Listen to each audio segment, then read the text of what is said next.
Hi everybody, top of the evening to ya. Is it working? Yeah, we're online. Hi everybody, we've got a couple of beers to accompany us tonight, so it's going to be a lively evening. I hope you can hear us. We're using microphone as audio because we can do that in modern day technology. So if you could give us a thumbs up on the screen that you can hear this, it would be great to see. It's going to be a bit awkward because it's just me and everybody else. But we're going to wait till more people come in. And we've got 12 people. We're going to give you a tour around the honey house. Okay, brilliant. Thumbs up. Excellent. So excuse me, I have a frog in my throat ever since. Yeah, everyone's listening good. They've got the audio. Cool. So let me introduce Ollie. This is Ollie Nolan. I'm actually in his honey house at the moment. And we thought it'd be a really good idea to do a live from here live, right in the middle, because this is where I got the inspiration to build my new honey house, because this is like a really all singing, all dancing honey house. He will deny it to the hilt. But the reason why I'm here is to show you that and to introduce Ollie. High tech than your one. To finally introduce Ollie Nolan from Ollys Farm. I got your name right. Indeed. Thank you very much. So Ollie. Yep. You happy to talk about, so how should we start? We're going to be pretty relaxed today, by the way. We've got loads of stuff to talk about. We're going to try and read some of your questions, try and answer some of your questions. Ollie's up for that. I'm up for that. I don't know how long we're going to be on. It's just going to be a bit of fun. As I said, I've just lost my voice the other day because I've done the Ulster beekeepers and I came back and spent a week drinking with Ollie. But he wasn't drinking at all. He's teetotal. I was driving. He was driving everywhere. I was drinking. And then we went to the beekeeping show in the UK. That was 2 days ago now, wasn't it? We were there Friday. We left here Friday morning. We were convinced there was going to be no flights because it was just horrendous weather, but we got there all on time. Had a good day, great evening. Met loads of friends at the bar and all that. And then the following morning, we had a really good experience at the beekeeping show. Give them a shout. The team there were fantastic, really, really good. And then we came back here that evening and yesterday and today we've been tidying up around the farm, doing some maintenance, getting some work done, checking some hives, which was good again.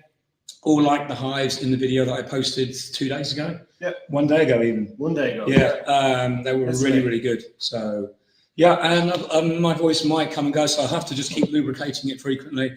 So anyway, Ollie's going to tell us a little about, first of all, how we started here. Yep. Off you go. Yeah, so I was looking for a piece of land back in probably 2011, that sort of time, and we came across this little place up here in the mountains and managed to get it back in 2012, moved up here in 28th of August 2012. Just started beekeeping about 4 or 5 weeks before that, mid-July, got one nuke. And I had a guy working with me at the time, Luke, and he got a nuke as well. And moved up here and really only ever wanted to have 1 or 2, 3, 4 hives, you know yourselves. And then I suppose people got hold of the honey and, you know, as I produced more, people put their names down for next year and that kindly increased. And the guy that was working, we decided to move to Mexico, and going into winter 2012, I had 2 nukes and they both made it through the winter and I just started multiplying up. And I suppose then in 2016, I had 12 hives and I decided to turn it into a business and done a thing called the Food Academy over here with Super Value. And that kind of, it was a bit like a Dragon's Den pitch about your business. And they offered me 10 shops and I took my 2 local ones. I said, no, I don't want 10. I'll take my 2 local ones because I knew I wouldn't have enough honey to keep them supplied. And it's just been since then, I suppose, slowly growing from 12 up to 300 plus at the moment. Unreal. 300 colonies. 60, 70 nukes or something like that. I think it's 320 something or 30 something, I don't know. Yeah. There'll be a few losses, I'm sure. And it's just kind of, you know, sustainably grown it from that. I kind of reached the point then. I was a landscaper. I was in the Botanic Gardens here, National Botanic Gardens here in Ireland as a student after my leaving cert in 97.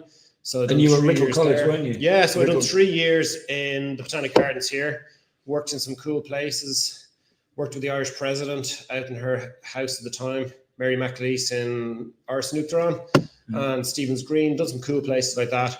Then that was only a diploma, so I decided I wanted to get an honours degree, so I went to Riddle College in Chelmsford in Essex and spent 2 years there getting the degree, and then finally got the degree from Alan Titchmarsh, presented with me.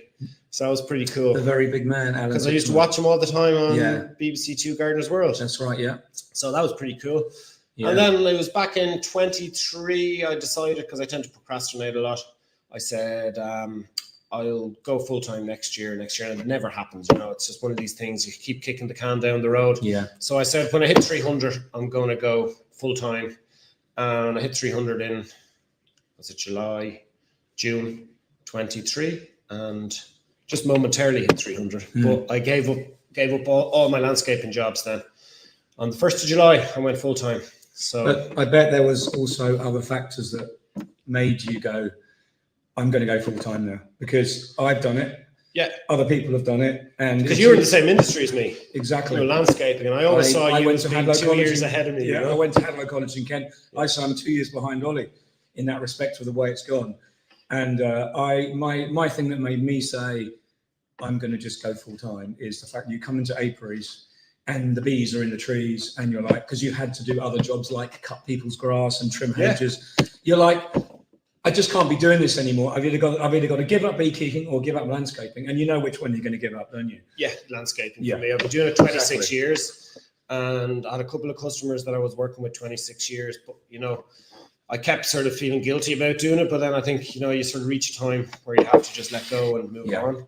And it probably was the most exciting and scariest time in my life. I was chatting to you then, weren't you, when you'd given that up, and I said, you won't believe. I mean, Griff from Gwynedd Griffith, he said exactly the same. Yeah, he now doesn't know what he used to do with his time when he was trying to do beekeeping, and as you get so much more pleasure and so much more enjoyment when you can. Well, you're never on top of things, but you feel you're a little bit on top of things when you're just doing bees. You can structure your days properly, you can go out to work properly, and you're not having to do 10 other jobs for somebody else. Yeah, well, that was the problem back then. Like when I was working, I kind of scaled it back. So I was landscaping and tree surgery 6 days a week, Monday to Saturday. And then when I moved up here, I dropped the tree surgery and sold the truck and bought a tractor. So I could make hay and things like that. And I kind of focused on putting a day into the farm, a day or two into the farm. And then as the hives increased, I kind of reduced my clients, and until I was finally down to 3 days a week. But it meant that I was stuck on 7-day inspections, you know, like, so it was 3 months of the year where it was just crazy. But you still had that little bit of income at that point. Well, yeah, you see, that was the whole point. That is really important. So, you know, because this was all funded on basically honey sales, you know. Yeah. Because I still had the landscaping income. So literally I reinvested every cent that I made on honey sales into, you know, glass extractors, building the honey house, hives, equipment. Yeah, massive investment as well. Yeah, where I'm kind of lucky. It was actually speaking to a few bee farmers over the years, you know, that made the jump to go full time, but they ended up with a few loans and just were kind of struggling a little bit. So I always had that in the back of my mind that I didn't want to go full time and not have everything I needed. So I had to get all the infrastructure in place first. Yeah. It is a huge leap, though. It is. Oh, it is indeed. And the funny thing is, I see how you've done it, and I'm doing it in a slightly different way. But that's probably why we get on so well. It was because we've both been in the same situation where you've just got to make that jump. It's either one way or the other. But I built my honey house differently to yours. But as I said, there's loads of things here that I saw, and I thought I've just got to have that. I'm missing the underfloor heating. No, well, I haven't got that. I've just got that running yet. It's on the way. I know, but it will. It will be coming very soon. So, yeah, I mean, wow. And the massive mezzanine. And you've got a big mezzanine. If you don't know Ollie's, we'll show you around after, but this is Ollie's extraction room, and he's got a big mezzanine above. It is smaller than mine, but that's just because I had the luxury of a blank canvas, and you already had you said now if you had the money, you will rebuild a brand new honey house and use this for storage to my spec. Better. But better than mine, yeah. So it's all a bit of like... Only joke. No, we have a bit of banter all the time. There's loads of things I've done wrong that Ollie keeps taking the mick out of me now, going, you know, you shouldn't have done that like that. And he knows it really winds me up because that's what you've got to be when you're doing your build. You've got to be so... It's only you, isn't it? No one's coming. Yeah. No one's going to do it for you. You've got to be absolutely on the money the whole time because you can't afford to have a project manager. You have to do it yourself, and you've done this here, and everything is brilliant. All the plugs around here, I don't know if you can see there's plugs there. You mightn't recognise them exactly the same as mine. Ollie said, "You're not building that room. If you have conduit on the surface," he said, "I'm going to never speak to you again." I'd have cracked up if he had put in all these plugs around his lovely white walls and had all bits of conduit going up into the ceiling. Because you just don't need it. Yeah, so I said, you need to get the electrician in first and do the first fix on the walls that you can't get to. And then when the room was going in, cut a hole out and poke the wire through. Yeah. Job done. So that wasn't even the electricians, though. That was more the panel fitters, wasn't it? Because the electricians didn't want to fit the plug through the wall. So you put the wires in? No, I didn't. I couldn't drill it because that stuff is really tough, and you need. The problem is when you try and drill through this insulation, it's actually metal coated each side, and it's actually not that easy to drill. And when you pull wires through it, because it's so sharp, the metal on this wall, when you cut it, it actually scores the wire. So it's actually a lot more to it than people think. Yeah. But it's all these little things that you discover when you do a builder. So. Yeah, for sure. So, I'm just going to check out who's here and say hello to a few people before we carry on. Oh, there's no one here. No one wants to see us. Quite a few comments, everybody. Hello. Nice to see you all. Yeah, if you just joined us, I'm in Ireland with Ollie Nolan. How many have we got here at the moment? Let's have a look. We've got 47, pretty good. Cool. Considering we only decided to do it this afternoon. So let's talk a little bit about maybe your apiaries. Yeah, so I've got... How did that come about? How did you manage to find them? What do you select when you're looking for them, that kind of thing? Well, it kind of all started out with 4 hives. When I reached 4 hives, you think you're a super duper beekeeper and you think it's time to have an out apiary somewhere. At the time, I was doing basically artificial swarms. So, you have to move them somewhere else sometimes. So I thought it'd be cool to have an out apiary, do my splits, move them somewhere else so I don't lose the flying bees. And so I approached a farmer down the other side of the valley, the other side of the hill and the other side of the valley, Tim McGlynn. He's a goat farm, allotments, and a load of chickens. And he sells free-range eggs. And I went down and I approached him and said, "Can I put a couple of hives on your land?" And he said, "Sure." He went and got the tractor and the post driver literally there and then. And we went and put down a few posts and I put some hives in. And after that, everybody else came after me, through social media, I suppose. People were asking me, and it's mainly businesses. So I'm so lucky to be in the places I'm in. It's like a pinch me moment most of the time, Yeah. I'm just dying here, excuse me, carry on. Yeah, go on, yeah. So I got like 19 permanent apiaries, and then I have a few that I migrate to, like 3 or 4, 5 oilseed rape sites in the spring that I rotate between depending on who's planting what and where, and 4 or 5 heather sites, and I kind of picked 3 or 4 of them going in. So that's the apiaries. They're scattered everywhere from literally just north side of the River Liffey, so just barely into north side County Dublin, on the north side banks of the Liffey, down to Powerscourt Estate in Enniskerry, over to Kilruddery House and Gardens in Bray. And it's just lovely people to work with. So in a kilometre radius, what would you say the distance in a kind of sort of oval or a square would you say you cover in the bees that you have? Nearly all of South County Dublin and a bit of North Wicklow. I don't know what that would be like in kilometres. Okay, but it could take me 45 minutes to get from Lucan down to one end to the other without traffic. Yeah, or just like normal traffic. Yeah, because you've got some apiaries and data centres, haven't you? Yeah, you have to. I was going to say the traffic can be horrendous, can't it? So. Yeah, it can. And like to be honest, the inspecting the bees isn't really what takes up the time. It's actually getting to the sites, Yeah. Cool. So that's the sort of problem, is kind of getting around to everywhere. And what about, you've got a 4x4, but even your 4x4, you won't go in some of the areas in the winter, will you? Because it just does more damage than... Yeah, I don't think there's too many sites I drive into.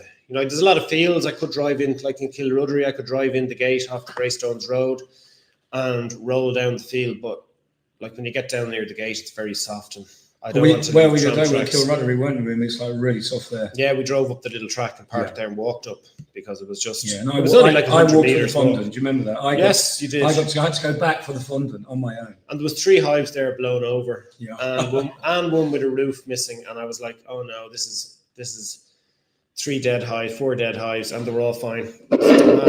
No, it's good, yeah. And they've been upside down for a couple of weeks in the rain, in the wind. Yeah, open mesh floors. The grass was yellow underneath the 3 hives that were upside down. Yeah.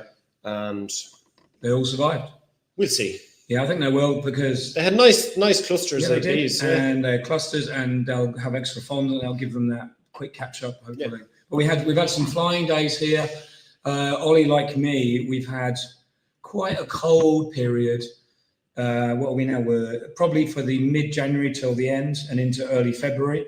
Now the last week it's been a bit warmer, but we're back now to the kind of average February temperatures, aren't we? Yeah, it got up to like 10, 11 today. So what we're noticing is, when we've seen colonies here, that they are brooding, but only just. They're not really into a lot of brooding yet. Yeah, the hives you saw, like in the last video down in Paris Court, we didn't pull out any frames of brood out of them, but on Sunday, it was lashing rain here all Sunday morning, and then lunchtime it cleared up. And it was beautiful. And it was 13, 14 degrees and lovely, no wind still. And we said we'd just go and check the hives. And then Richard said, see what they're doing down there. So we Ollie was like hesitant. I said, just pull a couple of frames out. So we ended up doing lots of full inspections. But it was actually interesting, because most of them, the queens were only back laying. It was just eggs. I know. And they'd only just 2 or 3 frames of eggs. There wasn't, like, most of them had no cap brood. No. Which was quite interesting. And it was really good. And I think we were really glad we did look, because we were expecting to see more, but it just typifies the different state of colonies. Maybe another apiary would be more advanced, I don't know, I would say almost certainly, or less. Yeah. But it was really good, and then we were really careful. We could say we're experienced beekeepers. We knew what we're doing. We were very careful. We actually were putting fondant on as well if we needed it, but we didn't actually have to give any of the ones. None of them there, no. You see, they all fly to the header. Yeah. They basically been clustering, and they hadn't really used much resources. Yeah. Because you set them up well in the autumn. But I'm kind of lucky. Like, I'd say, like, out of the 19 permanent apiaries, I'd say probably 11 of them naturally fly to heather. Yeah. So, they get a good feed off the heather. It's not enough for me to take a surplus. We say to make a harvest off it. Although in Paris Court Hotel this year, I only have 4 hives in the hotel there. We took 4 deeps of heather off them. And remember, I said to you, let me taste that. And it was ivy that was left. In the one up there. Yeah. And it was completely, your ivy is good as well. Yeah, because the ivy then comes in after, straight after the heather. So, well, I was actually hoping there was going to be heather I was going to taste, but he likes the heather honey. It's absolutely gorgeous. Absolutely gorgeous. That's it there. Yeah. That's the header there. Yeah, beautiful. Fixotropic gel. Ollie's got a loosener, honey loosener now that he uses. You used to have the same setup as me, didn't you? I just bought the same. Yeah, I had another capping line, but for the header, it was useless. I had to get I changed to plastic foundation. I suppose I was playing around with plastic foundation over the years. And I think it was Brexit really pushed me to move to plastic foundation, because I run Langstroth hives here, and nearly everyone else runs national or commercial, that you can't readily get Langstroth foundation here, which is like beeswax foundation. So I decided I have a lot of, I had 300 kilos of beeswax out there in blocks and barrels and everything, and I was thinking, what am I going to do with all this besides making candles, which I never seem to get time to do. So I said, why don't I recycle my beeswax onto plastic foundation and just recycle it? Keeps it in shop, reduces my expenditure. Yep. I can sterilize them afterwards. I can power wash them down. So for the first few years with the header, I was literally bringing it home and scraping it off back literally to the plastic with a Halford's windscreen de-icer scraper, something like that. And it just ran down, all came off into a bucket. And then once it was in buckets, I could kind of, I suppose over the winter, press it out bit by bit as I needed it. It's a lot of work by pressing. But it was a horrible job. Yeah. It was my one job of the whole year that I hate. I've never done that because I don't have heather honey, but I know every single person I speak to who used to press honey said it was the worst job in the world. It's terrible. It's just sticky, messy. Yeah. You lose a lot of honey in the beeswax, and it's just not a nice job. Yeah. The finished product is amazing, but it's just getting it from the frame into the jar I used to hate. Whereas now I can literally practically extract it like basically any honey, which has been a bit of a game changer. If you don't know what a honey loosener does, Ollie will explain, but So yeah, it was designed by, it's a Beaujolais honey Manuka loosener. So most of all my equipment for extracting came from New Zealand, from Peter Beaujolais down there. He specializes in Manuka equipment, and Manuka is also thixotropic, just like heather.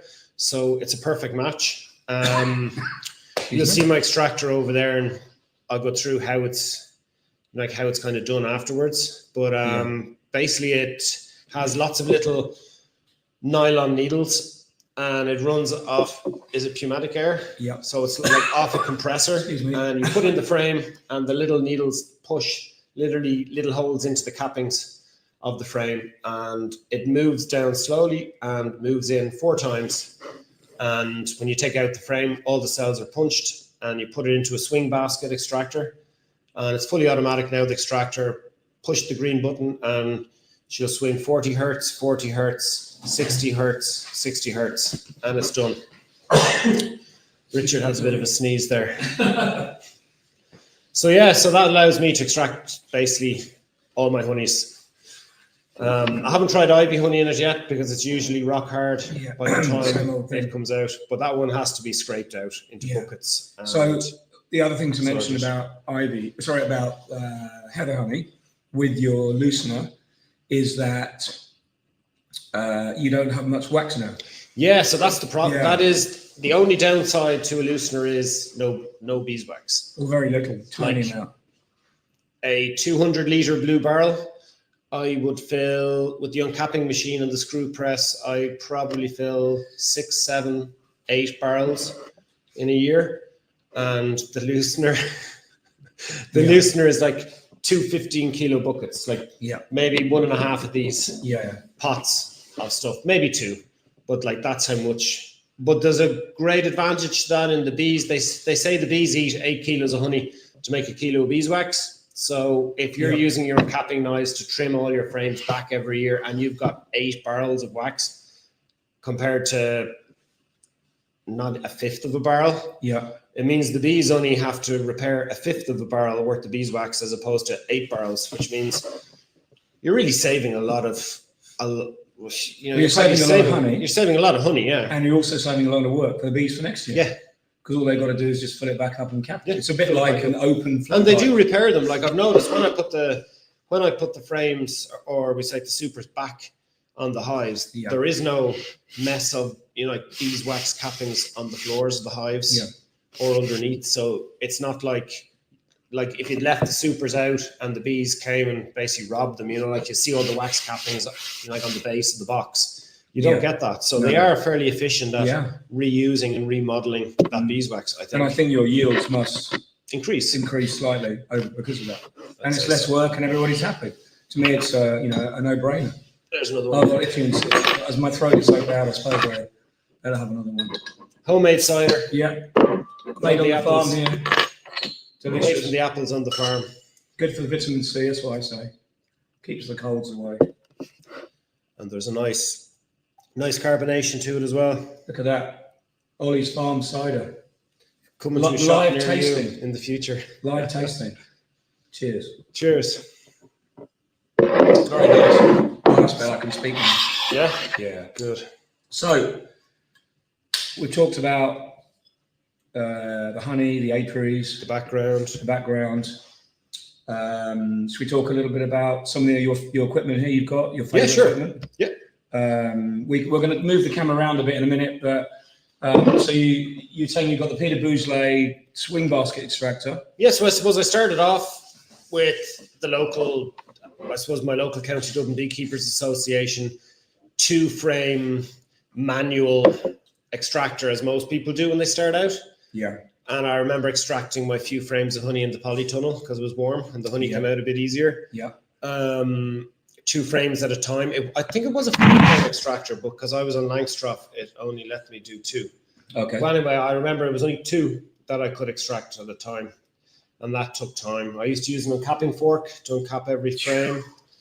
Then I decided to buy my first extractor, and I spoke to a lady down in Cork, and she said, buy the biggest one you can afford. So I went for a Lyson 42 frame radial extractor. I remember still seeing that one when I first met you. Which was a great extractor. Yeah. Can't fault it. It was good quality. Got it direct from Thomas Lyson in Poland, along with a creamer at the time. It was 100 kilo or 100 litre semi-automatic creamer for basically making my Lucan soft set at the time. And yeah, that's literally the only equipment I had. I used to do it in the basement of the house before I done this. Then I moved into a little porta cabin outside in the yard. But that's actually quite a good thing to have a porta cabin because it's separate. Yeah. It's pretty well environmentally sealed and it can be too cleaned. small. Too small though. It's too small. Right. And the extractor used to dance in there because I was only renting it. I couldn't fix it to the ground. Yeah. So it was you had to throw yourself on top of it sometimes. I've had the same at home with a pallet. Yeah. You bolted the pallet, but the pallet still moves, you know. Yeah, but the problem with that extractor was it needed to be balanced. So, you know, if you were doing your frames, you had to make sure, you know, like you put in all the heavy ones into the 42. Yep. And then sort of work it out with totally. the medium ones. And it was just, And if you don't get it right, you've got to go in and lift one out and swap it with another one. Because it would vibrate and the vibrate isn't good. Whereas the new one, I can put 4 frames right beside each other in one basket and put it on, and I can leave a full pint on top of it and it doesn't move. You know, it won't spill a drop, doesn't move at all. Oh, that thing will never move, I tell you. Yeah, it's pretty cool. It is industrial to say the least. Yeah, and I suppose then I moved on to so I had the Lyson extractor, and then I got an uncapping line off Paradise Honey. So it was an uncapping line, had an uncapping machine, and if you know the extraction lines, like what Richard has, it was basically down as far as the extractor without the extractor. So you could put your frames on, they get uncapped, and they just wait here for you to lift them off and put them into the extractor. And my plan was to eventually sell the Lyson extractor and then go back to Paradise Honey and get the extractor that would actually continue the line into a full line. But when I got back in touch with Paradise Honey, they said, after telling me in the beginning that they had all my files on record and that I wouldn't have to send anything back to the factory, they said, oh, you have to send everything back to the factory so we can make sure everything works. And just the cost of that was just ridiculous. So exorbitant, yeah. I went and spoke to Peter down in New Zealand, and I think that was a great move. Yeah. Just because I'm so focused on heather, you know? Well, the thing is, it covers your other, it enables you to change to be more focused on your highest value crop. Yeah. But it still does the other one perfectly well. Yeah. And it was actually Peter said that to me, because for the first 2 years that I had the loosener for doing the header, I was kind of I was literally just using the uncapping line in the new extractor, and that was that. But it was Peter that sort of convinced me, kept on pestering me, saying, try it for 1 season. He said, try just using the loosener for 1 season. And I did last year. I went through all the 24. I left the uncapping line upstairs and I just used the loosener. Now it is slower. It's probably a quarter of the speed, but it's a nice, it's one steady process, there's no wax. And one person can do it, no problem. Perhaps when you consider also the time it takes to manage the wax that you're removing from the honey. Yeah. As well, in most people's setups, we're always stopping to scoop, to scrape off, to do something with the wax cappings, to move them. You know, that takes out quite a bit of the process. So I say you can easily argue that it's actually not that much. It's not uneconomical. It's economical. I don't think so. Because it does the job of removing the honey perfectly. Yeah. Yeah. So. And then the other kind of equation, or the other part of the whole thing was, getting the heather out of the comb is great, but you still need to clean it. You still need to get the beeswax out of it, and using this system brings it out pretty clean. There is still. I've seen your buckets of honey when you lift it. There's virtually nothing on the top. Yeah, even it's pretty cool. So you then extract your honey. Goes into what size buckets? Is it 20 kilo? 15 litres. So 15 litres. Anything from 18 to 21 kilos, depending on how I fill them. I do want to get a floor scale because I normally weigh every bucket as I'm filling them. So I usually extract out. It's filtered into a tank. basically a holding tank, and then I decant into those 15-litre buckets. The problem is I just like basically eyeball them full, you know? Yeah. And the problem is I have to weigh them then, and they could be like 21.2 or like 19.3, and that's driving me crazy. So I want to get a floor scale so that I can put the empty bucket on, zeroed, and just fill them all to 20 kilos. So, you know, when I look up on the shelf, I can count up. I know it doesn't make much of a difference if something's 19.3, but I'm pedantic with those. No, it's a good way to be. I'd love them all just it's to also, be. I think it was when I was in Chris Manton's, when we went to visit Chris over in England the UK, in 23? Brackley Bees. 22. It was 2022, yeah, Wow. at the end of 2022. Yeah, so we were over with Chris and Amanda and Tony, and that's the one thing that I took back from that was seeing all his buckets were labelled with the exact weight. Yeah. They all had 15 kilos or whatever, I can't remember, but they were all identical. I said, I need to do that. And you do know then how much you got in stock. Yeah, easy. And it's easy to work out. And they're all uniform, you know. And so from there you can hold them in the cool, in ambient temperature. That's in your other part of your storeroom. Yeah. And then you've also got a cube. Is it a barrel warmer cube? Yeah. You can put a whole pallet in. So that's how many? 3 buckets high by 15. Is it in total? Or 21. Yeah. 21 buckets. 21 buckets of about 18 kilos each. So it's a considerable amount of honey you can decrystallize. It would take 4 barrels. So actually Richard brought me over 4 barrels from France in his car on the ferry. Believe it or not, and they made a lot of noise all the way over because I had to leave the barrels open because I knew that customs would think I'm bringing refugees in barrels. Something in, yeah. And so we had to leave it open. But when we got to this side, I wondered when you go, oh, what have we got here then? And they were all really good, and they would like, oh, you're a beekeeper, you're that sad, we'll let you go, don't worry. So it wasn't too bad. Yeah, it wasn't too bad. It was fine. I think you've just got to be honest, and there's never a problem. You know. Yeah, you sail through that. Yeah, they're all pretty good. So now that's really good. So that's your kind of extraction line process. Should we spin it around and have a little look at? Yeah, sure. Okay. Yeah. Bear with us while we try and do this. It might not be as clear as you want. So let's have a little look. 65 people have taken the plunge. Good evening, everybody. If you don't know, when you just joined, we are at Ollie Nolan's honey house set up in Ireland, and we are going to show you the extraction line. Let me just bring the mic over because the mic's on the table. I hope it's clear for you. You may not have heard that last thing. Here we go. So, your head on the wire, Richard. Going on. I might bring this over here to the table there. I'm having to use a laptop because, as you know, I'm away, and just moving things around so you can see the best, I hope. So, this is the Peter Beaujolais swing basket extractor. Yep. So let me also give you a look in the inside. Can we open? I don't open the door yet. I'll just flip my phone all over the place. I can't open the areas exactly. Okay. So obviously this is pneumatic, and you can see the size of that. So inside you've got. Will you want to explain, Ollie? Yeah, you've got 3 cages. We'll take nearly any size frame, and I'll show you. I'll put it on so you can see. It's a swing basket tangential, so they should go. So to move the frame sideways.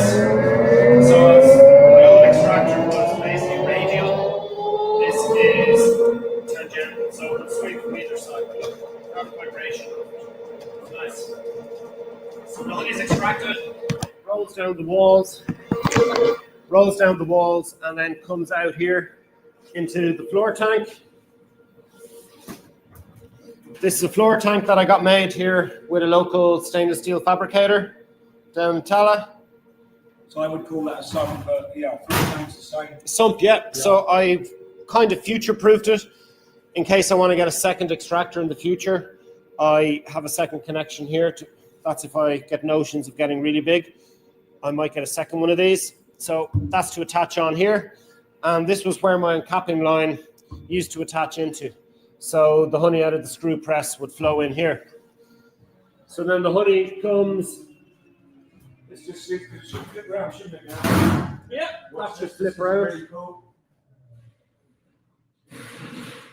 I just think that is so cool. So obviously we'll be doing both sides. Yeah. And because you've got... And you'll see now it'll do it at 40 hertz, 40 hertz, and then it increases to 60. Okay.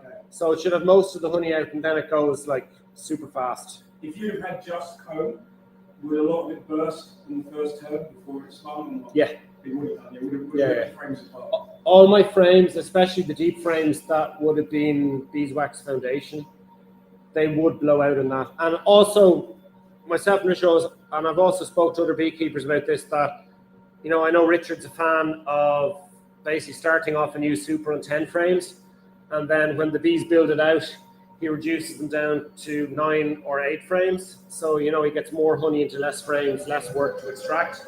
My only problem with that was I was doing that too, but with this, because we're in a cage and they're wider than the frame, you know, than the wooden frame, that they get squashed. Yeah. So I had to go back to 10s. So I went back to 10s. And it's much easier because when you have people helping you, because I used to do the 9s and the 8s, you know, basically spacing them by just giving the box a shake when I'm putting on the box. But then when you have people helping you and they lift it, all the frames fall in on top of each other. So I get squashed. Yeah. So this is the honey goes through here. I have a big pump down here. It's a vein pump. That is also Peter Bougelet's vein pump from New Zealand. That is a serious, look at the width on that pipe. So that pumps the honey through and it goes through a centrifuge. It's the same setup as David Wainwright. Can you take that? Yeah. Yeah. Give people some idea of where it goes. I just keep everything covered here. Yeah, so that's it. So the honey gets pumped up through the back. I don't know if you see on the far side of it.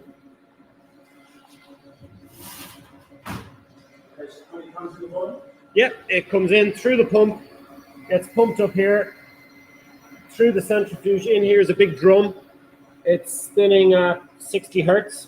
I have no idea what hertz is, but this is now spinning at 60 hertz. Did it increase speed? I think it did.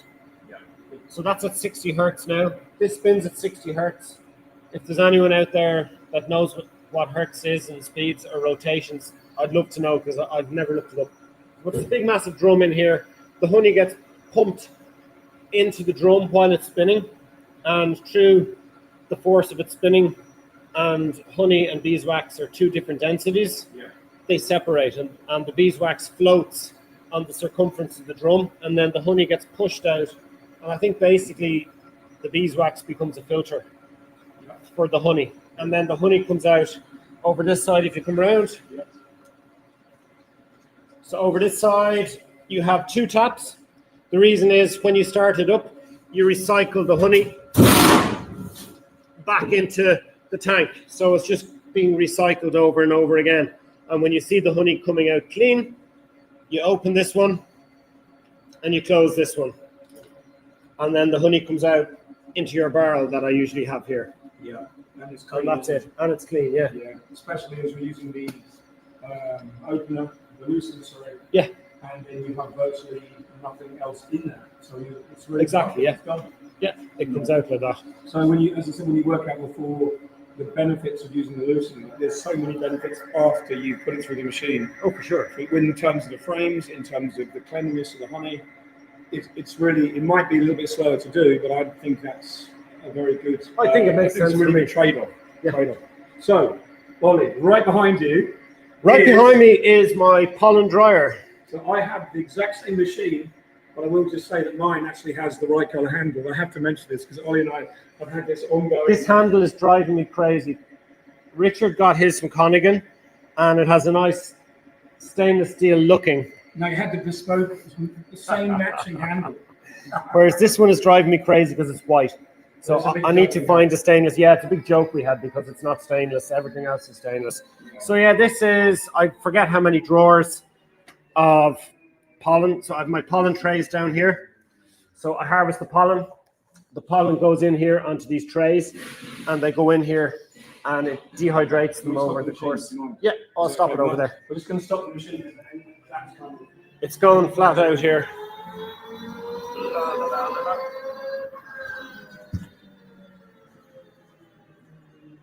We've got people from Michigan, Cool. right out, and we've got Gary McConnell from Ireland. Hi, Gary. We saw you 2 weeks ago at the Ulster Beekeepers. Nice to see you on. So let's carry on with this. So I have this machine as well, and what Ollie's done is he's got a tray built for the bottom. I got a trolley made because it comes with little legs about an inch long, and like to me it's no good having it on the ground. So I decided to make get a trolley made. And when I got it made, the idea was that I could store in the winter all the pollen trays. They're the pollen trays in there. They're like, I don't know if you can see them, it's like a fine mesh. So it literally lets the air go up through the trays for me to do the pollen. Yeah. So the idea was that this would be somewhere to store them, and then I can use this. This is a very dangerous honey I have in here at the moment. It's absolutely smoking hot, literally. I don't think many people could take it. It was an experiment. So I do a hot honey, but this one is an extreme one. It has Carolina Reaper chilies. Yeah. They used to be the hottest chili in the world. They're now the second hottest chili. The guy that invented the Carolina Reaper has now got a hotter one. But yeah, it's seriously intense. If anyone wants to try it. Nice, look at that. It's crazy hot. Yeah, so this machine is a double machine. And as well as being a pollen dryer, it's a honey warmer. Yeah. And it's an extremely efficient honey because I've used mine at home loads of times already in the year I've had it, but it's on the floor. So I've had you see it here. Same base made, and I'm taking it back with me. I got a second one made. To get home and stick mine on this trolley. So, but also this machine, we think, this is made by Konigan. Yep. You can see the label there, but it's also, we think it's a blueprint for other models. There's various sizes you can get, and I think Tektron do the same one, and I think there's another couple of people using this design, but it's just a really good machine. When I was choosing my pollen dryer, I was chatting to Ollie a lot, and we were really unsure what to get. And we just, because it's like, I don't have a lot of pollen, but I do have quite a bit of honey to warm sometimes. So you can put jars in this that you've already bottled, and they just need to be warmed gently, and then you decrystallize your honey. And this is your little, it's the same as having a warming cabinet, but it does the same job. It's really well insulated, and it's quick. And you can set it for 35, 38 degrees, and everything decrystallizes beautifully. But for the pollen, everything is on casters. That's my most important thing, that I can move everything everywhere. Without casters, there's no point. There we go. You can see the difference between my floor and Richard's is mine is not level. But it's pretty good. It's not bad. It's still pretty good. If you took the brakes off yours, it wouldn't slide across the room. So here's some of the pollen. Okay, so Ollie does collect pollen, and he's trying this. Let's have a look at this. Some of the colours are absolutely amazing. Good bit of it actually bottled up already. Wow, look at that. I can smell it. It smells amazing. Look at that. There's another one.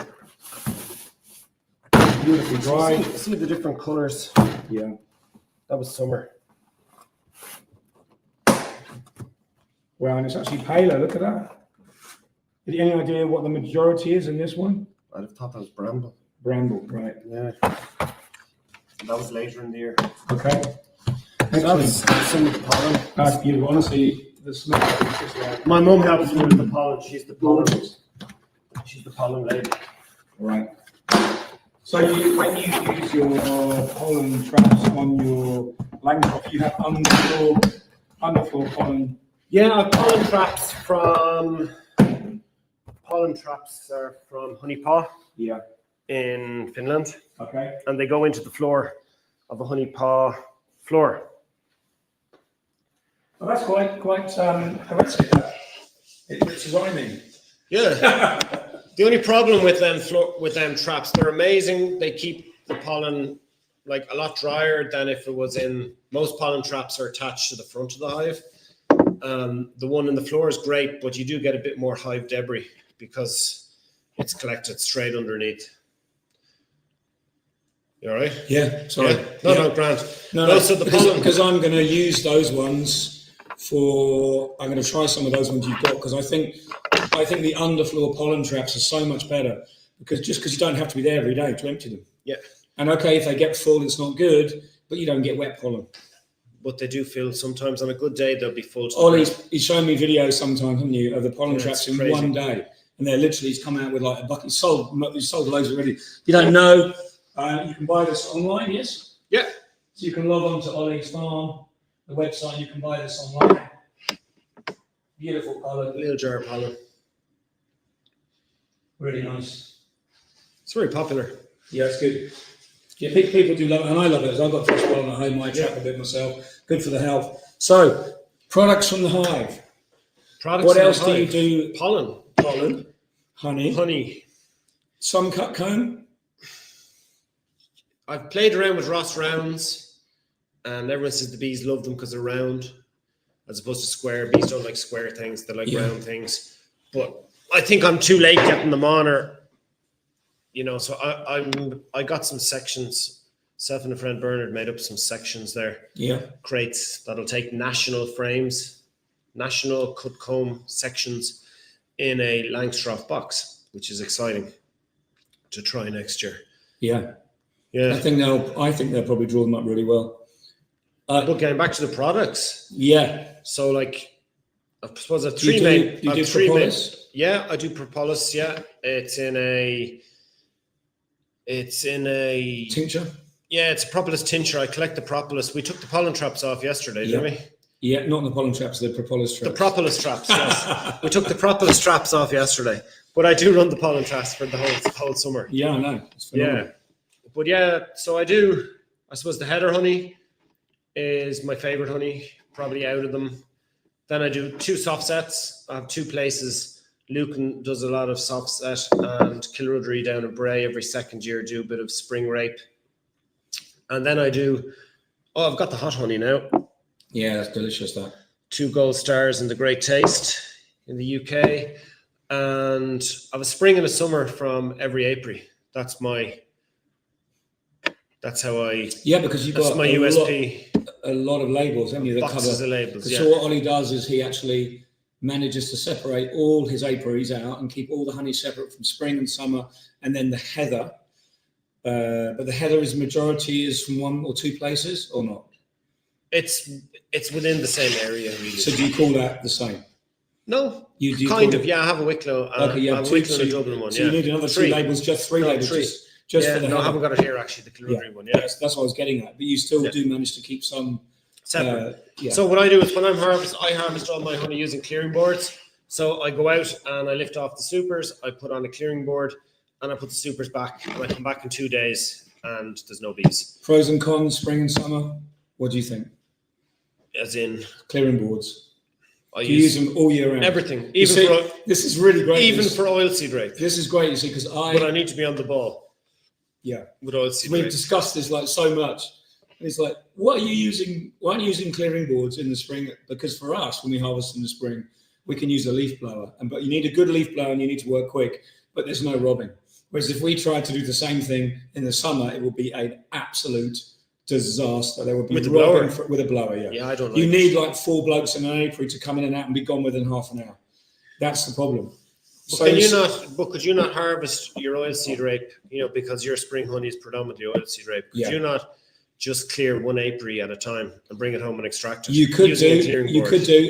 You have to be on time with your harvesting spring honey, because if it goes cold, it accelerates crystallization. Yeah. So I say using the leaf blower. Well, that's usually because the hives have swarmed. Yeah. Sometimes you don't have to use a leaf blower because it's just a block of white lard that's gone rock solid, and you think, oh well, I won't even have to blow the bees off that. The bees have swarmed. The bees have swarmed, and because the colony was so big, and then it's gone cold when they swarmed. All the bees that are left are shrunk down to the bottom to look after what's left of the brood nest. And then there's 2 blocks of honey on top that's completely solid and white like lard.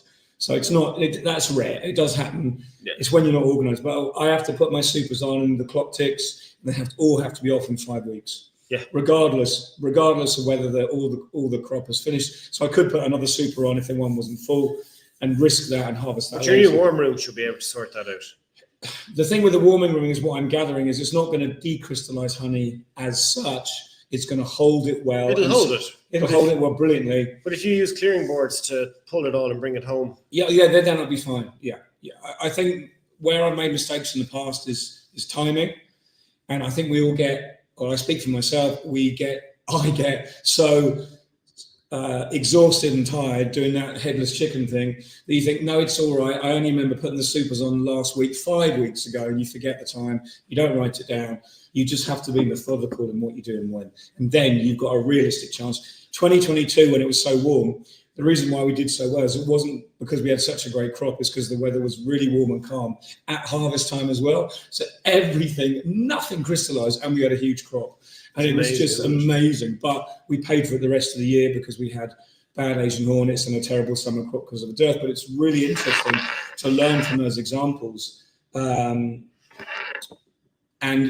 now I can draw on those experiences like you've done with yours. You know, with all beekeeping, it is all about your area and knowing your specific nectar flows because they are so specific to your area. Totally. And you can't really say to anyone on the 26th of February that will be happening.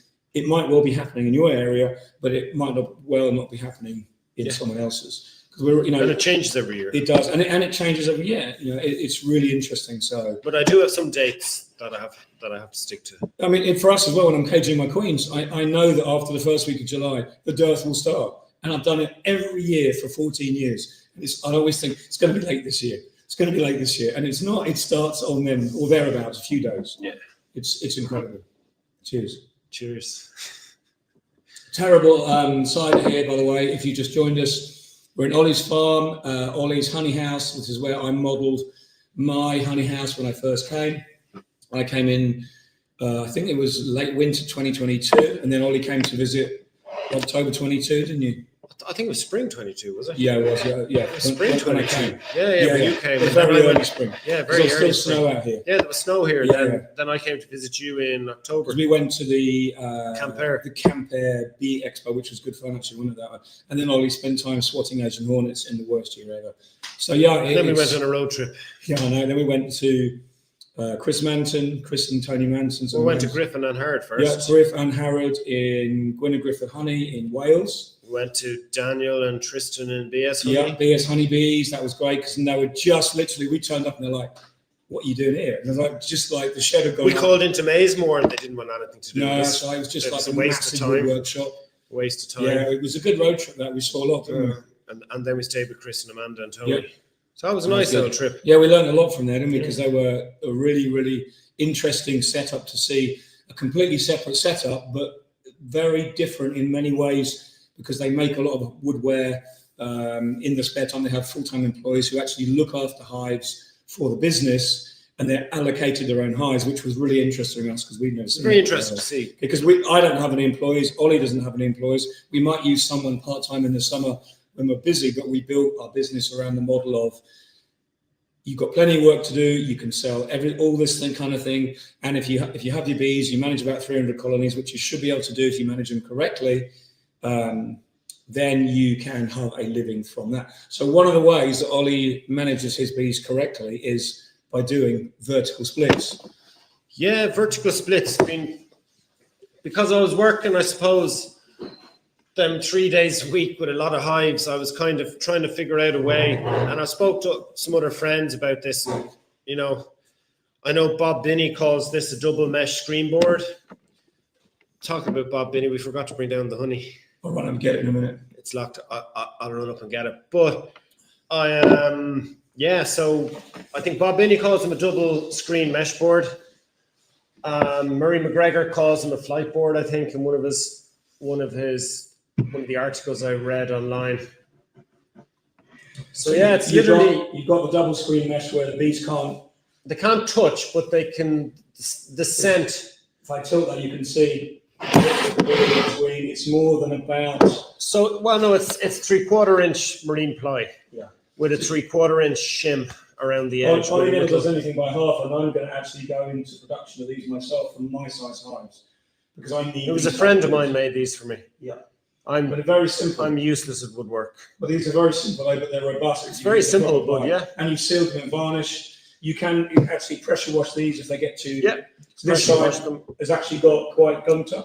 Yeah. I don't know if you can see that. That's one of the winter jobs I haven't got to yet. The other side is still clear, so you can see which side. So that was the strong colony underneath. Yeah, was propolising it up. So basically run through what you do, if you want to talk about this briefly. Yeah, so the theory is that using this, you know, like if I was to do your traditional, if I was to do the traditional artificial swarm, you know, where you have to move it to the left and move it to the right, it requires, you know, like most of my apiaries have 16 hives in them, 14, 16 hives, something like that. You just don't have the space. So the only way is up, you know. So the idea of these is that you're trying to split the old queen from the nurse bees, basically, in a nutshell. So on a predetermined date in May, I can go and, well, I can have basically done some grafting before. So I have basically cells, like, so I know when I need queen cells for, and I come along, I find the queen. This all will evolve around me having the queens marked. So I need to know where the queens are. So last year, because it was so wet and cold, I didn't get them all marked in the spring on my first few rounds. And then the weather was so bad that when I needed to find the queens, I couldn't find them because the colonies had just exploded so big. And I was spending so much time looking for queens. But so what the idea is that you find the queen, you put her in a new brood box off to one side, or if you find her, you just put her in a clip in your pocket. And the idea is that you put the queen then into a new brood box with a couple of frames of bees and brood, and you put it to one side, and then you put the remaining frames of brood, 6, 7 frames, whatever might be there at the time, back in the box. You can replace the missing frames that you've taken for the other box with some foundation or drawn comb and queen excluder. Your supers, because it's May, you're collecting spring honey, and then flight board goes 180 on top with the entrance down here. And so your flying bees would be coming back to there, but they can't, so now they're coming out this side. Yeah. And it doesn't matter where this hole is, by the way, as long as it's to the rear. It just doesn't matter. It could be in the middle. This is just made for simplicity, so that, you know, and Ollie doesn't have a door on these. You just have foam. I just use foam for them. But the idea of it being to one side is that because you're only putting a queen with 2 frames of bees and brood, that if she was in the middle, they can't, you know, like you want to have the brood where the entrance is. Yeah. So you know, you have basically the bulk of the bees there. Now I know it's a lot of bees, or it's very small number of bees in a large box, but they are getting the warmth as well from the boxes below. Yeah. And the idea is that literally I come back in 7 days' time, I knock down all the queen cells in the bottom box, drop in a queen cell and put it back together, and that's it. Walk away for 3-4 weeks. So you're putting a queen cell in the bottom box, but the queen cell of the 7 days later. Selective stock that you chose as well. Yeah, so I'll find some nice queens and I will graft from them. Yeah. And the idea is then that while everyone else is out on ladders collecting their swarms off of trees, the theory is that I don't have to. It's basically, you know, if you take the queen away from the brood and the nurse bees, they can't swarm. Yeah. There's nothing to swarm. It's the basic principle, isn't it? It's the basic principle. The queen on 2 frames of bees and brood is not going to swarm in a big box. She's got everything she needs. She has stores. You have to make sure though that the 2 frames you do leave her are bees that are about to emerge, because she needs those nurse bees. She's going to lose a lot of flying bees. Yeah. So when I make that up, it's 2 frames of emerging bees and brood and a couple of shakes, because I know I'm going to lose a lot of them because they're going to fly out in the morning, the next day, or the afternoon, whenever I do the operation. They're going to fly out to go basically working, but they're going to return to the original entrance. So I'm going to lose a lot of bees. So I want those young nurse bees to come out and look after that queen and get her laying again. Yeah. And then I've nothing to do there for 3-4 weeks. And that brings me from the 2nd week of May into the 2nd, 3rd week of June. And then you have a gap. And then you're out onto the June gap. So in the meantime, I can harvest my spring honey. I don't bother looking down there to see if the queen is mated. There's no point. Only no, but you've maintained your bees. You haven't lost your bees. I haven't lost my bees. But the beauty of it is so I come back then, you know, swarming is kind of finished for most hives. Yeah. after the 21st of June. Once the days start getting shorter again, the bees focus from reproduction to winter preparation. And my theory is, and what I've read is that, the swarming impulse is nearly gone, but then you do get some that will have notions. And like in the grander scheme of things, if 5 out of 300 decide to swarm, I'm happy with it's that. No real big loss. It's no big loss. And good riddance is what I say. I'll just requeen it. So this brings me up to like the 20th of June, 21st of June. The summer flow now is about to start. So I'll come back. I want my production hives at full capacity for the summer flow. So what you need to do is you need to take off the queen, or literally take off the top box, leave it to one side, take off the flight board. I always bring a load of empty nucleuses with me because I might need them. So I go down to the bottom box. I see if that queen cell has hatched and is now laying successfully. If she is, happy days. If she is, then I go back to the brood box. Because of the flight board, their scents are familiar. So there's no fighting with me introducing bees from the old queen that was on top into the bottom box. There's no fighting, zero. So I go through that. I find the queen on a frame. I put her into a nucleus and give her another frame of bees and brood. Remember, we're only the last week of June here. Second last week of June. So they've loads of time to build up again. Yeah.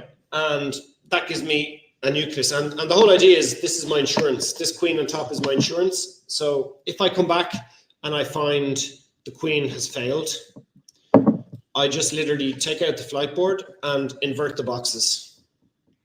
Shake the bees out of the one that was in the bottom because there'll be no brood there now. It'll all have hatched. It'll just be probably nothing, bit of stores. Yeah. So I can shake all those bees out and just literally put the old queen back in that position. Queen excluder, supers for the summer, roof back on. If she is there, she goes into a nuke. The old queen goes in a nuke, but then I take all that cap brood that's about to emerge and stick that down into the bottom box because that queen has only really been coming back into lay. Maybe she could be laying 2 or 3 weeks. So she will have some cap brood there, hopefully. But the idea is to boost that colony up good and strong for the summer flow. Yeah. And then the following heather as well. And if you do have 2 queens, you can take one away in a nuke. Yeah, that's what I do. I put her in a nuke and then I take them to a field somewhere and just keep them. Yeah. And so you've created your nuke. You haven't lost your bees. Haven't lost my bees. And you managed your flow. I've managed my flow. And it probably does affect your spring production quantity. But if I was losing 20-30% of my hives to swarming because I'm not able to get around all those colonies every week, I think it balances out fair. Absolutely. I think that's it's a way better method to do than what I'm doing. Well, I think it's relying on inspections. I mean, we always get. I think everybody. I think most beekeepers be guilty of reactive swarm control. Yeah. So on their weekly inspections, they see queen cells. They don't see any eggs. It's crap. What do I do? Or they find the queen and she's just about to swarm. She's literally shrunk down to the size of a worker, and she's literally about to fly out that day, and that's all reactive. And the colony is already totally disorientated in the middle of your spring flow. The colony is totally disorientated. They have probably moved away from crazy mad foraging in preparations for swarming, whereas I'm taking all that away. I'm doing it before. So you're plugging that gap as well. So you'll be slimming down. But the whole idea is that I'm delaying the swarming impulse till after the 21st of June, where the bees have already we've loads of space. We need to focus on winter now. Yeah. So, I'm not saying it's right. I'm not saying it's a perfect thing to do, but I think for me, I think it's a really interesting method to use because I think a lot of beekeepers could tweak it for their own, in their own area. But I know that I will, and I know that you've taught me a lot by doing it. And I've seen this method, with other people, other big beekeepers who've used it. But so the problem that I have, and this is interesting as well, because I use Daden and they're big colonies. Yeah. So what do? Do I put another huge colony on top, and then I've got my supers on top of that? Yeah. Or is it better to maybe make something like a 6-frame nuke that fits on top of the box, and the bees come out from the middle here, not the center? So you could have the same box made with an offset. There's so many ways. There's so many ways. I mean, this is what I'm trying to work out. But I think if I did this with big boxes, what I'd do is I'd use the Nico plastic hives that I could use for summer or for spring control, swarm control, because we imagine just the weight of a big. Okay, the weight of a national or commercial hive is heavy, or a Langstroth, but your Langstroths are poly. Yeah. So if I was to do this, I'd need to do it in plastic or poly datum, and I think that would be a really good, sensible thing to do. Because there's so many ways you can tweak it. Yeah, but I'm talking about weight and logistics. You have to actually take your equipment out one day first, don't you? Before. Yeah. Yeah. That's really good. I think that's going to save. I think if everyone went over to this because they understood it well, it's taken me a couple of years to get to grasp with this. And I still question the different methods. But I've tweaked it so much because at the beginning I was doing it where I was literally splitting the colony in half. So if there was basically, we'd say for argument's sake, 8 frames of brood, I put 4 and 4. Yeah. And I wouldn't look for the queen like the first time. I put 4 and 4, and when I come back next week, you would know where she is because one would have cells and one wouldn't. And then I just swapped them around depending.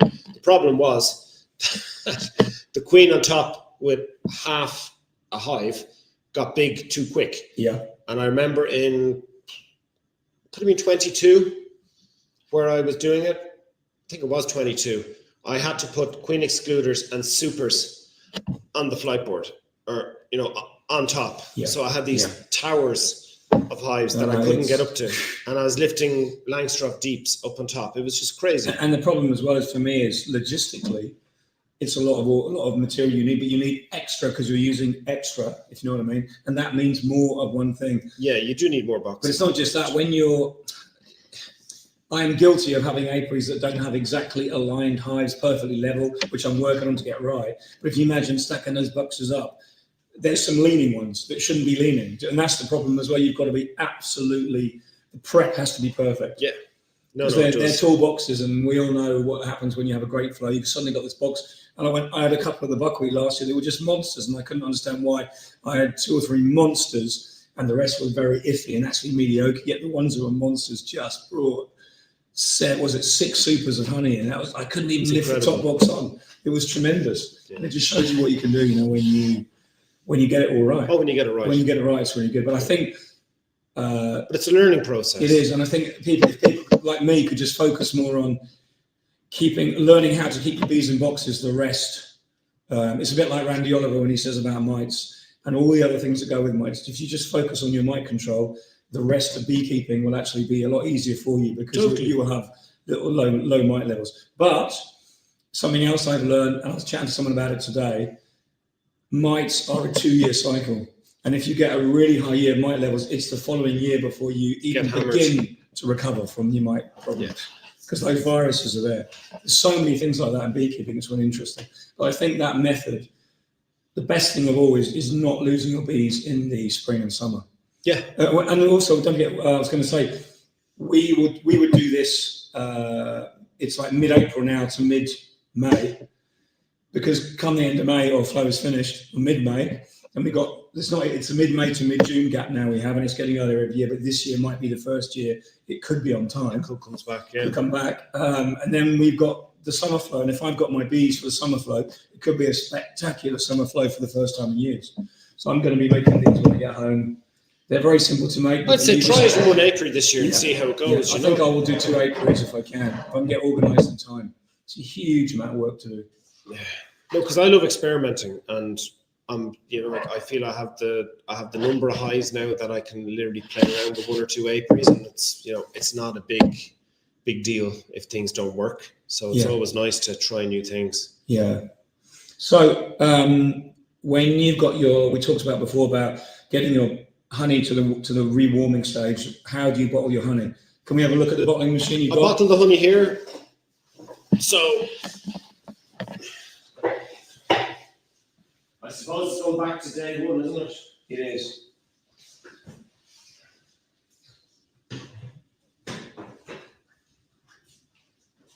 We're not reading the chat at the moment. Sorry, we are a bit stuck to do that. I'm on my own and I don't have access to the chat until I come to the computer. But We'll have a minute before the end and we'll scan through and answer your questions, I promise, okay? No problems. We're just going to have a quick look at what Ollie does regarding bottling. So this is the way I used to do it, like every other beekeeper. Day one, I still use it. I use it actually for my hot honey now. So this is just a bucket with a tap. Yeah. And that's how I used to do it for years and years and years. Yeah. And then I graduated up to a bottling machine.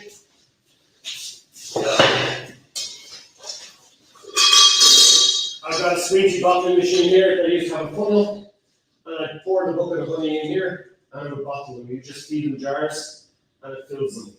And there's the jars. That's what we use. Yeah. So then last year, I decided to upgrade and get a tank. So I have a 300 kilo tank here that I have insulated. It just keeps it at room temperature for me. The problem with bottling honey is when you set your bottling machine to bottle it, it bottles it at a certain temperature. It doesn't matter what temperature it is, if it's 15 or 20 or 18.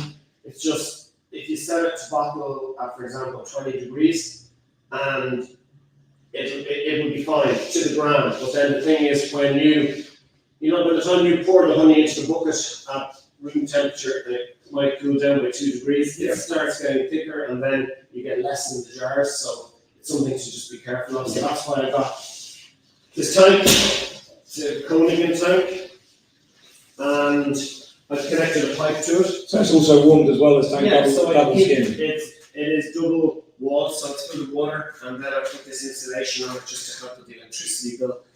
It just keeps it at room temperature, because in here it gets cold. Like it's 18, 19 degrees here now. So it just keeps the honey at 20 degrees room temperature while it's being bottled. So you also had a new connection made for that, so it's universal again for the rest of the this Koenigen one they gave me, it was so complicated kind of talking to them about what I wanted, and then so I also have a creamer over there from Carl Fritz in the corner, and I just wanted to have the same pipe for everything. So I got this new fitting made that just allows me to use the same pipe on the two machines. Just makes life easier. Yeah. So that will hold about 300 kilos? 300 kilos.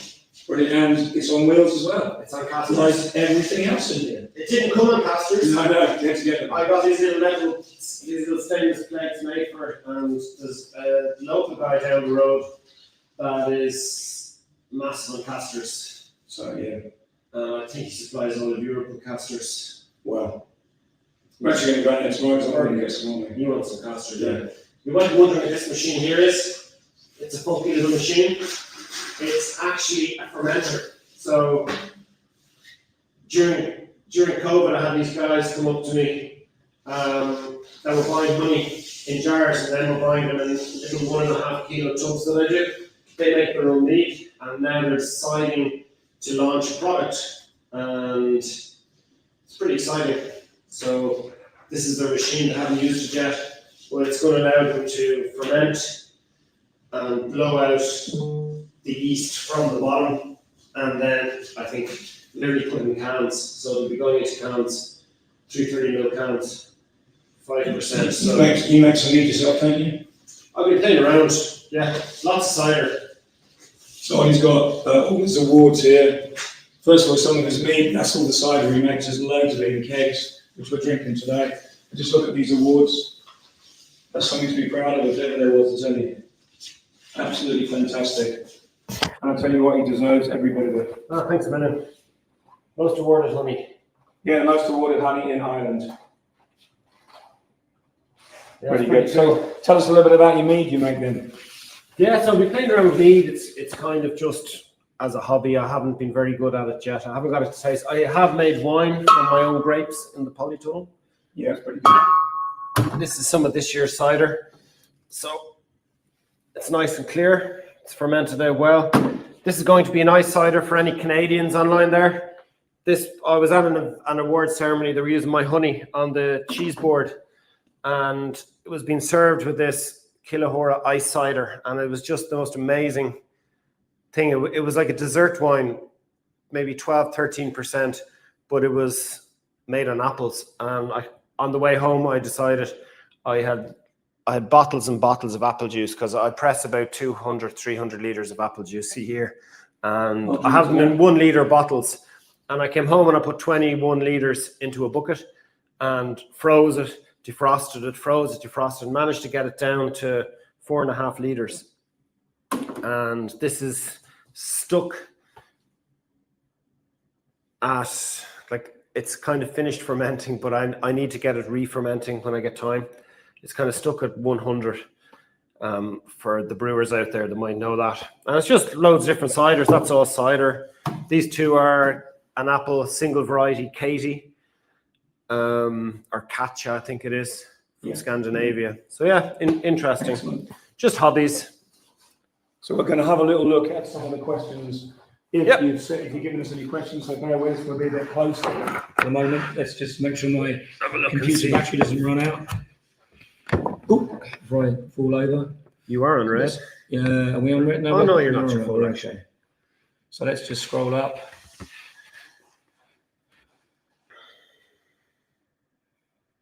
So lots of people joining us this afternoon.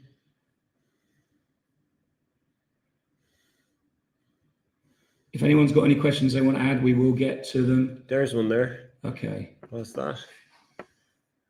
Okay, great crack. Thanks a lot, Richard Atkins.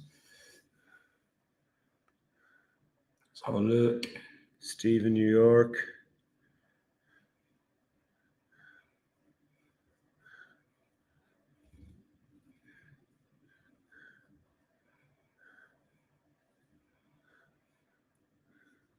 Here we go. Right, so this one. Hi lads, welcome to Ireland again. Richard, noticed in the background, Ollie, and you are making mead. There you go. Well, I hope we answer some of your questions. Yes, I do hope to make some mead at some stage, and that's probably why I'm here, because I'm learning that. But I've also got other people helping me do that. But I've got some of the kit. You got some of the kit. As you know, I've just got into getting into my honey house, so I'm going to be a little while getting organised. But I think next winter is a good time to start experimenting. Yeah. I think I might make some mead. I think at the moment I'm kind of just playing around with it. I'm more focused on the cider at the moment because I have loads of apple juice. I have made mead. If you've any tips, Frank, on how to make the mead taste better, I'd love that. Okay. Hey, Richard. It's Lorna. Is it? Yep. Okay, so regarding the bee losses, obviously we are all rooting for everybody over there. Devastated to hear. I mean, I can't even begin to say what it'd be like if I lost 80% of my colonies. I've lost 40% at one time in bad winter losses, but I don't even know how I'd begin to recover if I had that much. And don't forget, this isn't just 200 colonies. This is 20 or 2,000 or 20,000 colonies. So you're going to end up with about 2,000 and you've got contracts to fulfill and you can't do it. We, at the moment, we think we're okay. Ollie looks fine. What I checked before I came away looked okay. I've got some losses, maybe 5, 8, 10% at the moment, but I'm going back and having more. I've got the other half of my load to do, but it's just horrendous. So I hope you guys out there find solace in the fact that we are all rooting for you, and obviously we're all sharing this stuff. And I don't think our ideas would go any way to understanding and explaining what's going on. Nobody knows. And the interesting thing is, Ollie and I discussed this, and I couldn't believe that after the colony collapse disorder 2006, 2007, that actually at this point there's no actual real idea of what caused it. No one really still doesn't know. So I think it's viruses. I think it's cyclical. That's all I'm going to say, but I hope it isn't. But because if it is, then that probably means it'll come back again after this loss. I mean, how do you recover from that though? So anyway, yeah, we're okay at the moment, but there seems to be some evidence to say that it does affect mostly what they're called people who move bees. Migratory. That's the word, migratory beekeepers. So it doesn't seem to affect many people in Europe as much. I don't know, but it's a really interesting topic anyway. We hope. Here's one here on the rotations. Okay. On the hertz. Hertz is rotations per second motor in combination with a greater reducer. You would get the correct revelations for the extractor. Yeah. Okay. Interesting. Thanks for that. Thank you. I can't even begin to pronounce your name. Excuse me. That's Ollys Farm.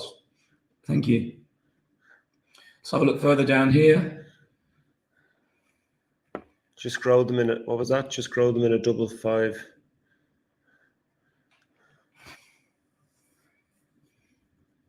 Can you tell us about 1 hertz is 60 rotations per minute. Okay.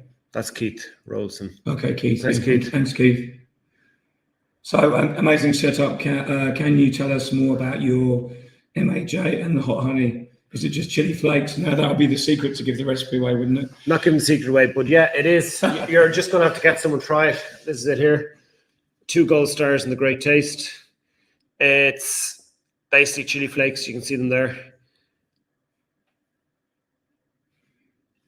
But there's a way though. There's a method of doing it. There is, and it's actually raw. It's not boiled. A lot of people I've seen online, making hot honey are literally putting the chili into a pot of honey and boiling it for a period of time. Yeah. Mine is mixed and it's just left. Takes a few weeks per batch. Anything else in the pipeline? You're thinking of bringing out? Sneak peek. I love the education side of it. Back in 2019, I got nominated by the National Parks and Wildlife to be Farming for Nature ambassador. It was a new initiative set up down the west of Ireland, and I got nominated as an ambassador there. And I done a farm walk back in 2020, full swing of COVID lockdown. We were allowed to have 15 people meet outdoors. Wow. And there was me and 14 strangers. They asked me, would I do like a farm walk around the farm and basically show people what I do for nature. I am organic here. I'm in conversion to organic with the Organic Trust, hopefully. And so I had a farm walk and I loved it. I was terrified before people came because it wasn't my thing at the time. Like me coming on this live 3 years ago would have never happened. Well, same 3 or 4, I'd have ran to the hill. I'd have said, Yeah. Richard, no, you go away there. I'd been on the other side of the screen. I know. But yeah, so I done that first farm walk. Me and 14 strangers. I remember there was 2 old ladies from inside in the city that hadn't been on a farm in their life, and there was some people drove quite a distance to come here. And it was cool. I really enjoyed it. And then I started doing farm tours and beekeeping and become experiences. really successful, haven't they? Yeah, and I love it. And Yeah. I just started doing the farm or doing the beekeeping experiences now, and that's something I'd like to develop more and focus more on because it's real fun. It's not really like the beekeeping associations don't need to get worried. Like I'm not training beekeepers. It's literally like people that want to see how basically what I do, how I make honey, how the bees make honey, how I harvest the honey. You know, they come up and and they can hold a frame. It's 3 or 4 hours. They can enter into the world, can't they? Yeah. And then they can walk. And they get away to from taste Yeah. all the honey they want. They go home on a huge honey buzz, and they get in a bee suit and they handle bees. And I love when people say, "Why has that bee got a red mark on her back?" And I say, "That's the queen." Yeah. And it's just really cool to show people. And you sometimes I speak to Ollie after he's had a farm tour, and it's like he's absolutely like lit. It's buzzing, just buzzing. You know what I mean? It's really good because you just feel you're sharing that. And you get so many people that are terrified. I remember this guy the year before last. His wife was terrified of bees, and she wouldn't come near the hives. And within I just said, leave her there. She was about maybe 20 meters behind. And I remember every time we looked around, she was getting closer and closer. And by the end of the day, she was holding a frame of bees in her hand. Fear gone. And, so yeah, it's cool. It's nice. Question here on, do you press your apples in a vac screw press, or how do you do yours? Would you believe I started off and I had inherited a Bearcat garden shredder, petrol garden shredder that was useless for its intended job. And I know it wasn't stainless or anything, but I think if it was washed well and sterilized and then lash everything through it and then clean it afterwards, I think it's fine. And I used that for a few years and literally used that. And then I bought this 50-liter press from Vigo Press in the UK. I think it was made in the Czech Republic. Used like a car jack on the top of it. Yeah. It was cool. And the idea was to buy it for the apples and the heather because I thought I was having this great idea that I'd be able to put 50 litres of heather honey in there and press it. And no, that doesn't work. It has to be a small press, because I filled up 50 litres, I remember that day, in the bag, in the press, and I put on the pressure and the honey started pouring out, and then it stopped, and I gave it more pressure, nothing came out. I gave it more pressure and the bag burst, because the fine beeswax had coated the bag. Right. And Okay, then it kind of went from being like a sieve to being a balloon. Yeah. So that was Under useless. pressure, huge pressure. Under pressure. So Yeah. that wasn't used for heather honey at all after that, just for juice. And then I bought what's the name of the company again? Speedle. Yeah. Here behind me, Speedle in Germany. I bought their 40-litre hydro press that I still don't understand the physics of it, but it's amazing. You connect a garden hose to it. I've seen it work. It's absolutely amazing. It's like mind-boggling how it works, how it's able, and like the pulp comes out bone dry. I think it's a basic hydraulic system that it's just the same principle as how a digger works, isn't it? But they use water and it presses the apples. Yeah. And but in a digger you'd have a pump creating lots of pressure. This is literally your garden hose, 2-bar. Yeah, but I think it amplifies the pressure. It might go slower, but it amplifies it. Maybe, and it keeps pushing. Yeah. So it's like a balloon inside. It's like a big gland, and you put it in, you fill all the stuff in, and then it expands out and pushes it out, and then it goes. I have I suppose if anyone knows the Speedle equipment, it's a shredder. It's an apple fruit shredder. So I just put everything in through that. So I sold the Bearcat shredder to a fella that wanted it for his garden. Are you using the wild yeast for cider? I've tried all of them. The wild yeast. No, I've been playing around with different varieties of yeast on both the mead and the cider.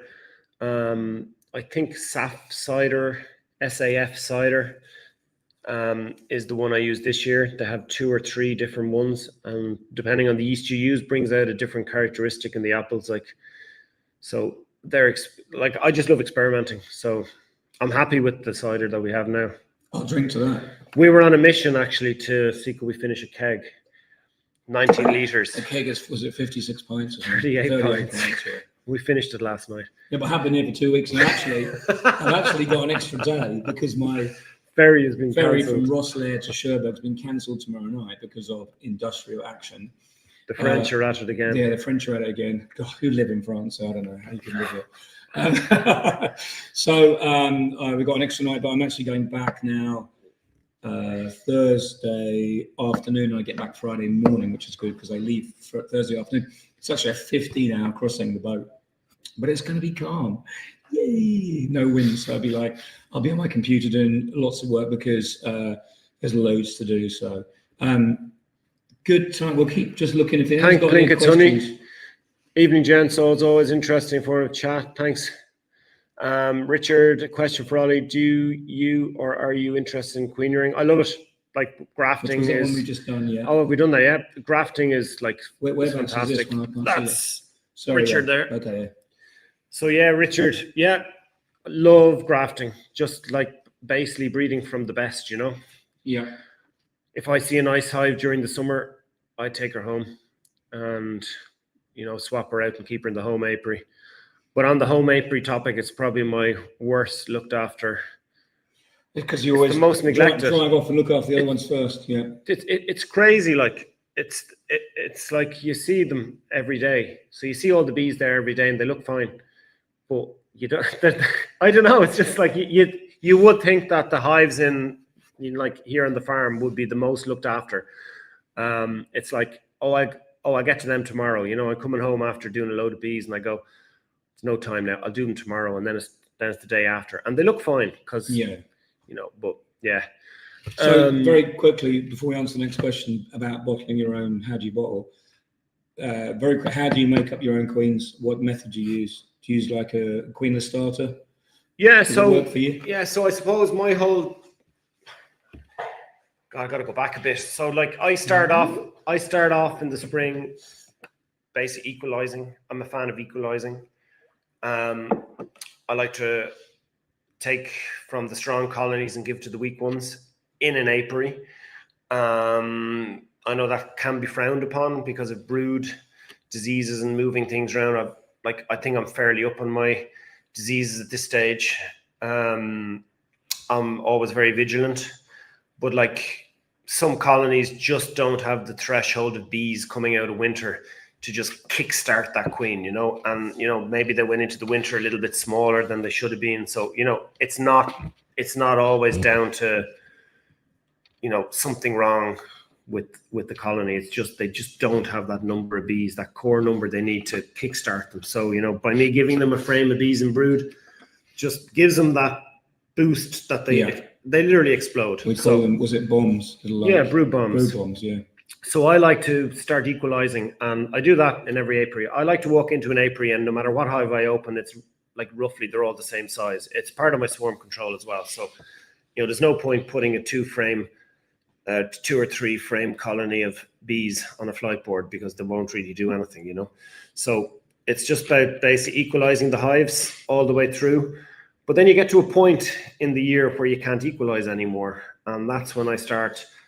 I don't want to make nukes at this stage because I don't really need nukes now, because, you know, if I put, because you've already made them above your splits. Exactly. So, you know, like I tend to use this surplus brood.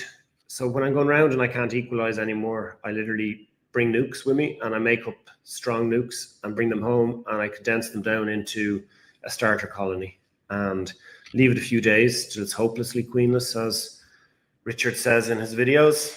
And because you can't have a queen cell in a hopelessly queenless setup, because they will draw that cell up and you will have a queen hatching out. Yeah. So it's goodbye cells. Yeah. So I make up 10 frame starter colonies, packed with brood, and leave them a week. Get most of that brood sealed. Well, you know, like all of that brood sealed, and hopefully a lot of it starts to hatch. Yeah. And then I pull out some of the frames of the hatched ones because they're no longer needed, and then I under super them with some drawn comb to give them space, because there's a lot of bees in there, and gives them something to do as well. Yeah. And then graft into that. And yeah, I've seen you have a really good success rate because you set the builder up just right, and Ollie's really good with his timing. JZ BZ cells. I've tried the Nico ones, but there's just too many bits to them. I just love the JZ BZ cups. You know, the American ones. Yeah. They're all color coded. So I know, you know, I say red cells on this graft. And I've played around with different things. I've like left them in there until they're capped and taken them out. But then they tend to reduce the numbers that you put in 45 cells. And by the time they're capped, you might have 15. So you're talking about introducing a 2-day-old larvae? Yeah. Yeah. So graft day 2, 45. 15 on each bar or sometimes 30. But then I usually, lately, the last year or so, I take them out after 24, 48 hours. Yeah. And you can remove just 1 bar and put in a super of a strong colony. And they'll just finish that as a finisher. And they'll just finish it, yeah. That's my thing I love doing, and I just think... And then I take them out and put them into my chicken incubator. Yeah. And then I've got a transport incubator then for when I'm going around doing my flight boards. So okay, brilliant. And then your colonies, you put them in are already, so you break the cells down, put the replacement cell in, they finish that, and then they've got... I use the cell protector as well. Yeah, you do. So the JZBC ones, you get this little red, we should have had all this stuff in here. It's a little red cell protector that literally slides up over the cell, because, you know, the queen is vulnerable from the side. When she's in the cell, she can be attacked from the side. So usually another virgin would basically chew a hole in the side. Yeah, they always go in from the side. They always go in from the side because the queen is long and she's vulnerable there. So if you put a protector over, you know, they can only come in and attack her. And when they open it up, she's there and she comes out. So yeah, that seems to work. Yeah, I really like those. And just talking about that attacking from the side. The theory is that the queen always breaks down the queen cells if she's not happy, but she attacks them to the side, just opens them up and kills the larvae inside. And she stings them, does she? And she stings them through, but then the bees do all the clearing up. Yeah. And that's sometimes when you come into a colony and you'll find a cell and you might have the end of the cell there, but the middle is hollowed out. And that's exactly what's happened. And often you see that in the spring, we do, if you get absolutely diabolical weather and the bees were going to swarm and they change their mind last minute and they kill the cells that are there because they know, and you have to have some seriously bad weather to do that. But last year was seriously bad spring, where colonies were dying through lack of nutrition. We did everything we can, but we lost a few. But yeah, it's really interesting to talk about this kind of stuff. No, I love that. I love that method. I'm the same. I like to use finishers. I think finishers are absolutely brilliant. I think you can get all your timing just right, so you can get your nukes made, your splits done. And I hope to change the way I do my beekeeping this year as much as I can, so that the following year we are set up better. So let's see. There's one from Don. Okay, whereabouts is that? Beefolk. Okay. Hi, Don. Or Dan, sorry. Dan, yeah. What 2 pieces of equipment would you buy just starting it out with a new bee business? Ooh, that's a good one. I would say an electric extractor. Yeah, electric extractor. If you got more than say 2 or 3 hives, that's my thing. Yeah, and a good all-round piece of machinery is the Appia melter. We're going to have a very quick look at that in a minute, because we're going to look at some wax kit afterwards, just as we finish.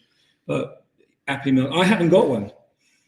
Yeah, I haven't got an Appia melter, but everybody says, "Oh, how do you manage?" Well, I just do things a little bit differently.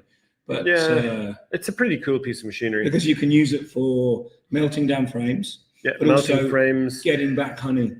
Yeah, getting back crystallized frames. Yeah, getting back honey, getting rid of your wax cappings, warming up jars, warming up buckets. There's loads of stuff you can do with it. Yeah, sterilizing frames. Crank it up to 110. I'm sure. Yeah. So there's lots of different things you can use it for. It's a very good. Mine was from Sweenty, but like most manufacturers make them. If anyone's got any other questions they want to ask, fire away. We are trying to do questions now, so no problems at all. And the only other thing is, my favorite piece of equipment is my fork truck. As if you were on Instagram, you'd see Richard was up the top of it yesterday. Yeah.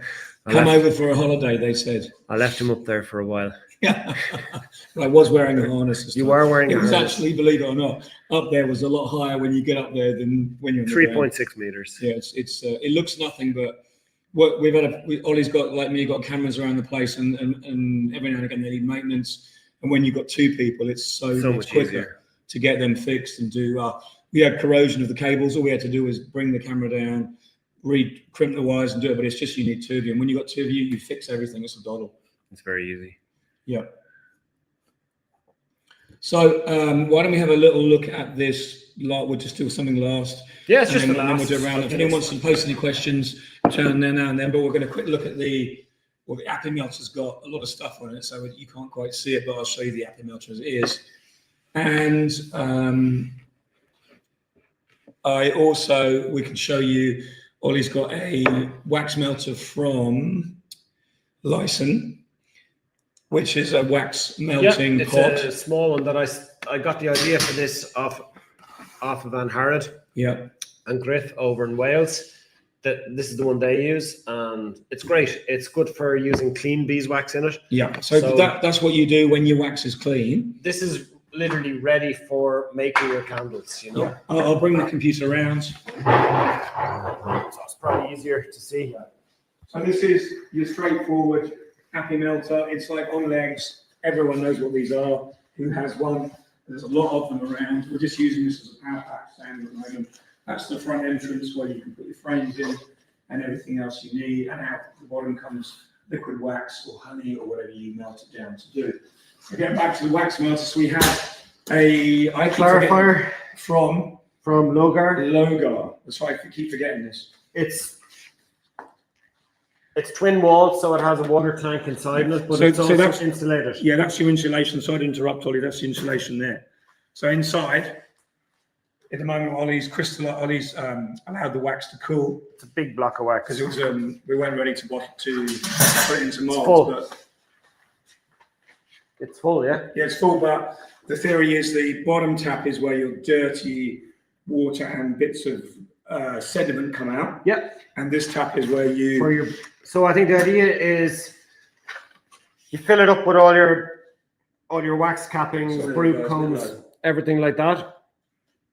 And you basically melt it all down with some water in the bottom.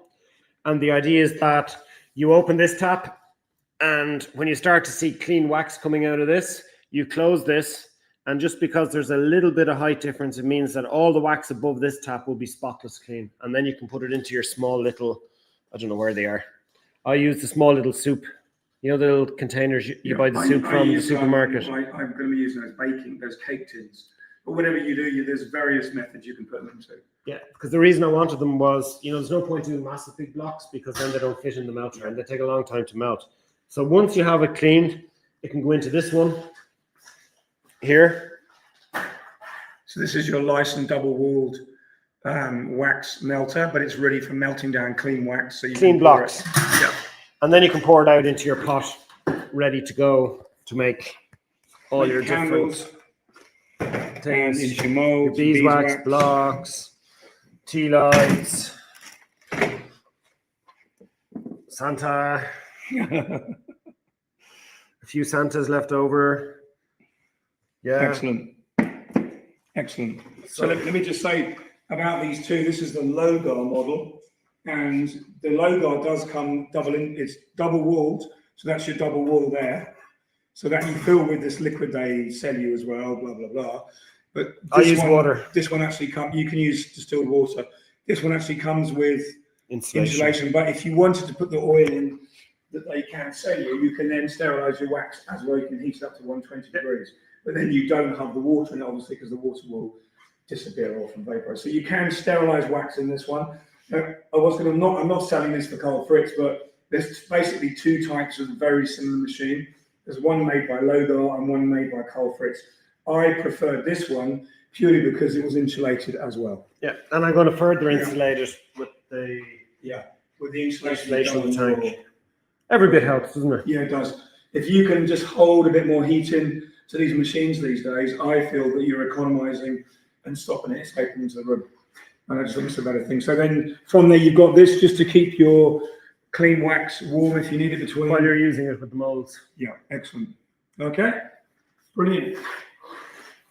Well, I think you've got another question come in. I'm probably going to wrap this up shortly. Cool.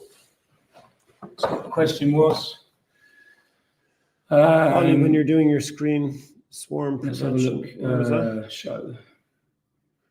Ollie, when you're doing your swarm prevention using double screen boards, after lifting the original queen above, if you drop a ready to emerge cell on the bottom, do you find they still build cells? Like in the past, I've seen that at that point when I do it straight away, they do. Yeah. So I like to just make sure that that the queen that I want is the one that is the one that I introduced basically.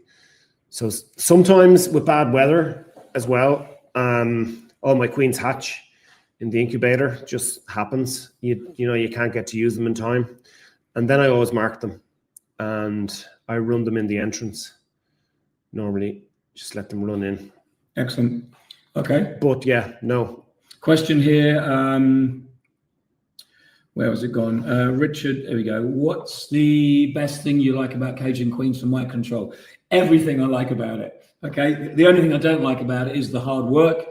But the best thing is seeing the brood frames completely clean in the dirt, and the bees have actively gone in and cleaned out each one of those cells, waiting for that queen to come along and lay a new egg into those cells. And when you release the queens, it's like, I am so glad I did the work I did, because the quality of the brood after is just exceptional.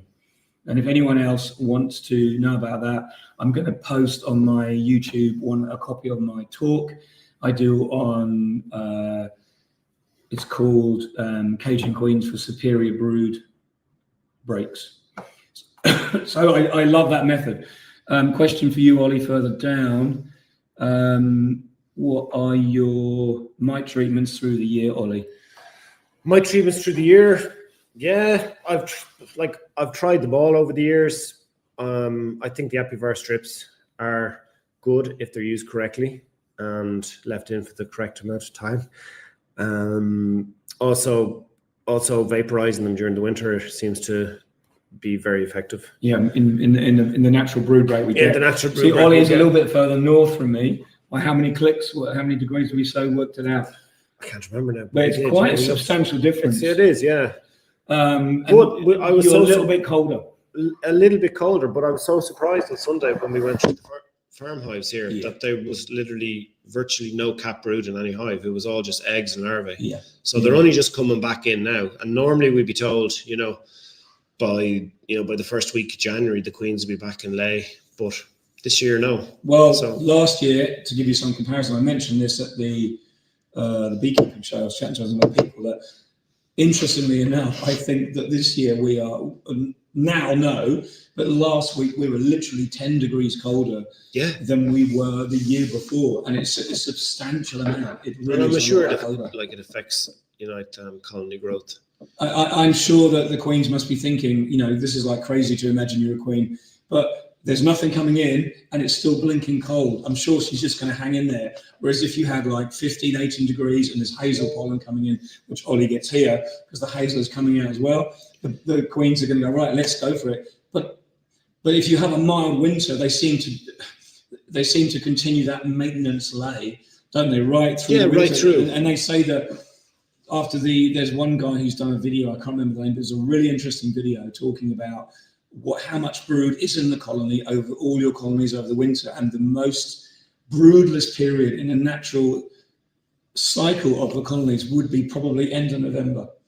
And that's when we all target our vaping to be end of November, early December, get in there vape, because the bees come crashing into the end of the year, queen stops laying, and it's the natural time before they pick up and then do a little bit of a maintenance lay. But I'm not seeing, and you aren't either. No, we didn't see anything laying. We literally, there was one we thought was queenless, and then we looked again and we found eggs, and there she was, and the colony was like, it was a double brooded hive. I had this fantastic idea. I don't know how fantastic it was, but I had a load of brood boxes here back in late September, early October, and I was just trying to think, what am I going to do with all the basically wax moth problems, So I said, why don't I just throw all these boxes onto hives and double brood them for the winter, which I'd never done before because they are Langstroth and they're a nice size, but I think they're all right, aren't they? I think you do a really good job. Yeah. So, but there was one hive that we looked in the bottom box. We took off the top box, so she be in the bottom, and we looked in the bottom, and it was totally like nothing. And we thought, we were going to shake it out, and then I looked in the top box, and it was like. Ideally, we would have put that into a nug. We just didn't have everything ready. But no, that was the big strong hive. Remember but there was nothing in the bottom, and it was the top box then, because we took the top box off and left it to one side, but. When we went through the top box before we shook it out, it was like, there's loads of eggs here. So we'd see. I know. So one more question for you, Ollie. Yeah. Thanks both.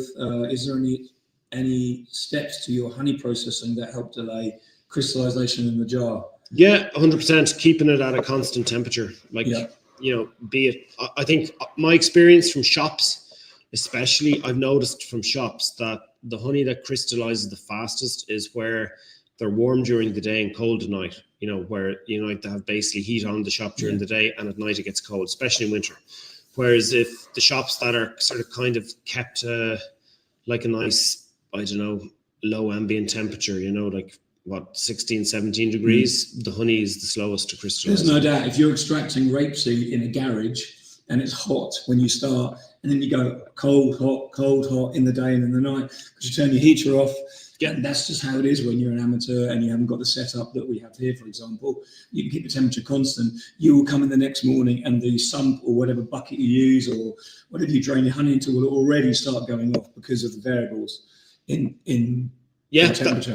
Well, that's the mistake I made. Oh, God, I don't know how many years ago now that was, but I was crazy. I had lots of hives on the oilseed rape and I made the misfortune of bringing it all home the same day. I put on clearing boards, but I brought it all home, a couple of trailer loads of boxes, and started extracting. And I nearly got it done in the day. I think I had about 10, 15 boxes left, and it was 10:30 at night. And I said, no, I'll do them in the morning. And when I come over, it was all gone cloudy and set in the pipes, the frames, because I had no heat on, like in here. I think it was when I was in here. Would have been, but it was still the lysine extractor then, and everything had set pretty much, and it took me a day to get it out with spoons and everything, trying to scrape out. Never again. So now when I'm doing oilseed rape, I only harvest what I know I'm going to extract comfortably in half a day or whatever. Yeah. Because I don't want it hanging around. Okay, so I think we're going to wrap this up now. We need to go and have some dinner. Yeah, and what my time is glass it? is nearly empty. It's nearly 10 to 9. 10. We've been on 1 hour 50 minutes. Oh, you're on so I've French got a time. couple of announcements to make. Next Saturday, the 1st of March, I've got a live with an amazing guest, Corey Stevens, America, who's going to be talking all about VSH. I want to learn about VSH. I need to refresh myself about it, and I want to be brutally honest and say that I think that VSH has become too much of a headline, and I want to ask Corey to tell me why it has, and we're going to work through the pros and cons of following that. Is it better to just breed strong bees and let the strength and the vitality of the colony deal with the things, or should we be selecting for these traits? Because I find this really interesting. So we're going to go through that. And so that will be approximately 7 p.m. GMT next Saturday, the 1st of March. So put that in your diary. The second thing is I'm very excited. I'm going to be launching a mentoring service on a new platform. It's only in the early construction days, but within the next week or two at the very most, you'll hear the announcement. And if you want to log in and join the platform, you'll have to pay for it. But you will have a 2-hour weekly call and access to all the other videos and other things you need to help you get through that first year of beekeeping. So watch the space. I'll be announcing more about that really soon. I can't tell you much at the moment because I'm in the middle of constructing the website, but I hope it will be a fantastic thing for you to be able to share and speak with other people who are learning their first year's beekeeping or even their second or third year, but it'll be open to everybody. So watch the space, and I hope I will launch something really good for everybody. So it only needs me to thank Ollie for inviting me into his honey house and doing a live. And we've never done this before. It was a bit it was good fun. It was good fun because we had to use a phone for a speaker because we didn't bring my mics, but it actually worked really well, I think. Well, we hope. Yeah. We listened to some of the playback. Yeah, we'll listen on the playback, but if you want to watch it anytime you can, it will all be there. And thank you everyone for your questions. I'm going to be doing lives more often, as you probably worked out. So don't forget, next Saturday, we'll be interviewing Corey Stevens, and that'll be absolutely brilliant because it'll be great to do this time of year while we're all still quiet. But anyway, Ollie, thanks ever so much again. No problem. You're great to interview. Thank so you. much for letting me drink your cider. And we're going to go and have another one now. But everybody, brilliant. Thanks for your comments. And Give me a we'll see you follow. again soon. Thanks, Ollie. Cheers. See you soon. Take care. Bye-bye. Bye for now.